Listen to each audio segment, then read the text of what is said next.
Bonjour tout le monde, bienvenue sur la chaîne de Dr. Ahmed Taifour. Aujourd'hui, nous allons découvrir ensemble le leader intérieur. Dans chaque être humain, il y a une force invisible, énergie capable d'inspirer, d'idées, transformer. Cette force s'appelle le leadership.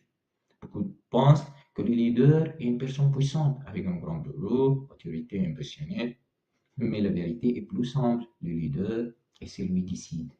Au fond de lui-même se trouve: je suis responsable de ma vie.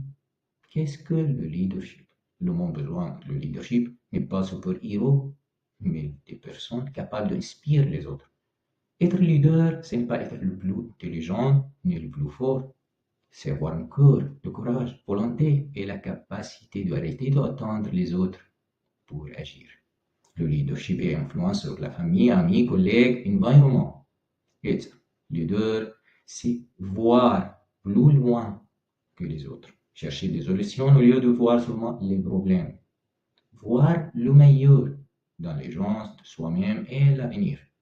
Tu es plus puissant que tu l'imagines. Le leader est déjà en toi. Il suffit de le réveiller. La vision. La première étape de leadership est la vision. La vision est une image mentale, une direction intérieure. Sans vision, on se perd facilement. On perd le focus, clarité et la persévérance. Comment trouver sa vision? La vision commence souvent par une petite voix intérieure. Je peux changer quelque chose, je peux aider. La vision donne un cerveau, la clarité, un peu, la force, continuer malgré les obstacles.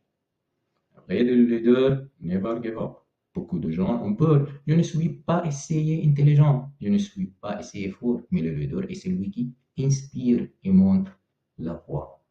Se conduire soi-même. Avant de diriger les autres, il faut diriger soi-même. Les gens ne suivent pas seulement ce que tu dis, ils suivent ce que tu fais.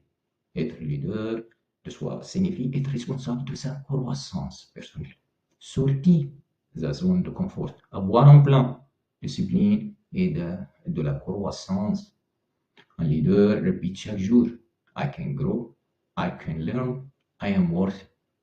Cela demande prendre soin de sa santé physique et mentale, être honnête avec soi-même, rester toujours en apprentissage. Le leader est un devenir jamais fini.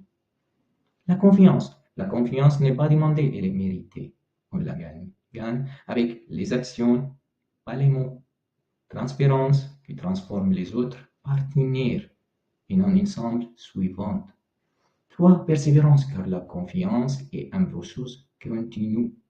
La communication, un bon leader, c'est écouter avant de parler. La communication demande l'écoute attentivement, la patience et la gentillesse. Par la communication, ce leader inspire les autres. La croissance continue, le monde change sans cesse. Si tu ne progresses pas, tu recules. Simplement, le leadership exige un apprentissage permanent qui donne la capacité d'adaptation. Un vrai leader grandit avec le temps, évolue avec son équipe, on reste ouvert aux nouvelles idées. L'héritage, le point final du leadership n'est pas seulement le succès personnel, mais l'héritage qu'on laisse. Un leader faut rendre le monde un peu meilleur qu'il trouve. Cela signifie donner un sens à sa vie, inspire les générations futures, laisser une trace positive dans le cœur et l'esprit. Conclusion, le leader n'est pas une question de pouvoir extérieur, mais une force intérieure qui s'y est pour améliorer. Être leader, c'est vivre avec un peu, donner un sens, créer une différence et laisser le monde un peu plus lumineux. Merci beaucoup.